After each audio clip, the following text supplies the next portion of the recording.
ကဲဒီနေ့တော့ကျွန်တော်တို့ဆီယာမောင်ခင်မဲ့နေဖြူရဲ့အဖြူနဲ့အနတ်ဆိုတဲ့ယာဒစာတန်းလေးတစ်ပုဒ်ကိုအတူတူကြည့်ကြရအောင်ဒီစာရန်ရဲ့အဓိကရည်မှန်းချက်ကတော့အကောင်းဆုံးသောခြေနေနိုင်ပင်အစိုးဆုံးကိုတွေးတောမျောလင့်တတ်သောစိတ်တက်မျိုးကိုမွေးမြူတိုက်ရန်ဖြစ်တည်တယ်ဆိုတာကတော့လေအကောင်းဆုံးအခြေအနေမှာတော့အစိုးဆုံးကိုကြိုတွေးထားတဲ့စိတ်ကကျွန်တော်တို့ကိုဘလို့ကာကွယ်ပေးနိုင်မလဲအဲ့ဒါကိုပြောချင်တာပါပဲဒီတော့စာရေးသူရဲ့ဒီအသွေးခီးကိုကျွန်တော်တို့အပိုင်း၄ပိုင်းခွဲပြီးလိုက်ချီသွားကြရအောင်ပထမဆုံးကတော့အစပေါ့ပြီးရင်ဖြီးပဝါဖြူနဲ့ဖေးတီးနက်ကကြောင်နောက်မျောလင်းချင်းရဲ့တက်ရောက်မှုနဲ့နောက်ဆုံးကတော့အစိုးဆုံးကိုမျောလင်းချင်းဆိုပြီးအဆုံးသတ်သွားမှာပါကဲဒါဆိုပထမဆုံးအပိုင်းကိုဆက်လိုက်ကြအောင်ဒီအတွေးတွေအကုန်လုံးကတိတ်ကိုတာမှာဖြစ်ဖြစ်လေးတစ်ခုကနေဘလို့စခဲ့လေဆက်လာကြည့်ကြတာပေါ့ဇလန်းကဒီလိုဗျစာအေးသူကသူ့ရုပ်ဖောင်တိုင်ကိုမင်ထွက်ကောင်းဆိုပြီးခါလိုက်တဲ့အချိန်မှာအမတ်မထင်ပဲသူ့လက်ခိုင်ဘဝအဖြူလေးပေါ်ကိုမင်ဆက်ကပြုတ်ကနေကြာသွားခဲ့တယ်ဖြူဖွေးနေတဲ့ဘဝပေါ်မှာတင်ကားပြားလောက်ရှိတဲ့မင်းကွက်အမြဲကြီးကထင်းခနေမယ်သူတယူတရအထားရတဲ့ပစ္စည်းလေးအခုလိုစွမ်းထင်းဖြစ်သွားတော့စိတ်ထဲမှာတော်တော်လေးကိုညစ်သွားတာပေါ့အဲ့ဒီမှာသူညီကတွေးသွားပြီးတော့နောက်တလုံးနဲ့ပြောလိုက်တယ်အကူကြီးမင်းခွပြောချင်းတစ်ထိုင်လုံးသားအနေအောင်ဆိုလိုက်ပါလားလေဒီရန်စရာစကားလေးတစ်ခုကပဲစာရေးသူကိုအတွေးတွေအများကြီးဝင်သွားစေခဲ့တာပါအဲ့ဒီတွေးကနေဆက်ပြီးတော့အဲ့ဒီပေါ်ဝါဖြူလေးမြလုံးဝကိုစန့်ကျင်ဘက်ဖြစ်နေတဲ့နောက်ပစ္စည်းတစ်ခုကိုသူသွားတတိရမိတယ်အဲ့ဒါကဘာလဲဆိုတော့သူ့ရဲ့ဖက်တီအနက်ကြီးပါပဲစာရေးသူကအကျဉ်သွားရင်အမဲလို့ဖဲတီတစ်ချုံတော့ယူသွားတယ်အတုံးတော့ဝင်သားဒါပေမဲ့အဲ့ဒီကိုဘယ်တော့မှကျူးမစိတ်ဘူးရိုးရိုးရဲရဲလည်းမကင်ဘူးထားချင်တဲ့နေရာပြထားလိုက်တာပဲစွန့်ကျင်တယ်လို့စွန့်တယ်ပေးကျင်တယ်လို့ပေးနေတာပေါ့ဒါပေမဲ့ထီးကြီးကတော့ကြမ်းခန့်တယ်တော်တော်လေးခန့်နိုင်ရရှိတယ်စဉ်းစားကြည့်လေအဲ့ဒီပေါ်ကိုမင်းတဆက်မပြောနဲ့မင်းဒီပလန်လုံးမောက်ကြတော့ရင်တော့ဘာမှဖြစ်မှာမဟုတ်ဘူးအမြဲအောင်ပေါ့အမြဲအောင်ထပ်ဆင်းလိုက်တော့ပို့ပြီးတောင်ပြောင်းလက်လာအောင်ပါတကယ်ကိုအန်အော့ဖို့ကောင်းတဲ့ထီနက်ကြီးပဲဆိုတော့ဒီပစ္စည်းနှစ်ခုရဲ့ခြားနာချက်ကရှင်းသွားပြီပေါ့တစ်ခုကတရုတ်တရားထားတဲ့ပဝါဖြူလေးအစွမ်းထင်းသေးသေးလေးတစ်ခုနဲ့တင်ဆက်ညီရပြီ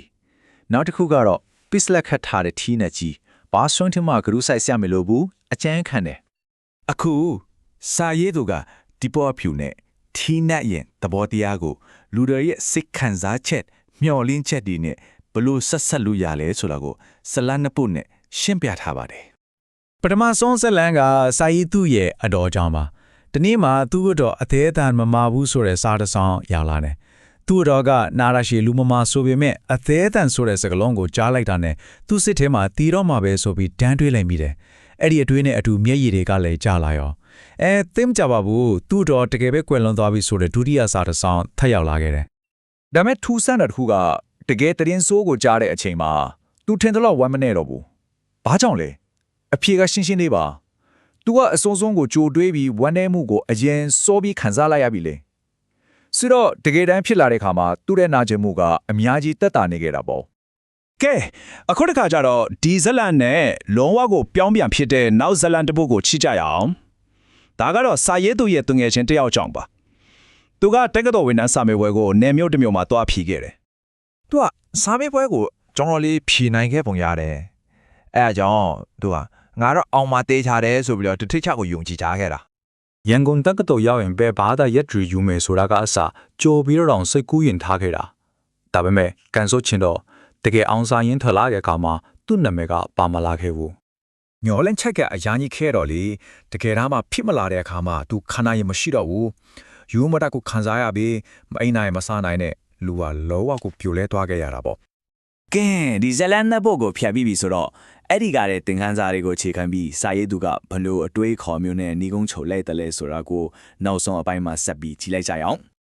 ဇယေစုရဲ့ကောက်ချက်ကရှင်းရှင်းလေးပဲဒီလိုရှိလေဝမ်းတာကြောင်မျောလင့်ထားတယ်တကယ်လဲဝမ်းတာစရာချစ်လာတယ်ဒါဆိုဝမ်းတာတာပေါ့ဝမ်းနဲ့စရာမျောလင့်ထားတယ်တကယ်လဲဝမ်းနဲ့စရာမကြုံရတယ်ဒါဆိုဝမ်းနဲ့ရတယ်ဟုတ်ပြီဒါပေမဲ့အရေးကြီးဆုံးကခုလာမဲ့နှစ်ချက်ပါတင်းဝမ်းတာစရာကိုမျောလင့်ထားပေမဲ့ဝမ်းတာစရာနဲ့ကြုံလိုက်ရတဲ့အခါအဲ့ဒီမှာကျွန်တော်တို့ကပို့ပြီးတော့ဝမ်းတာရပါတယ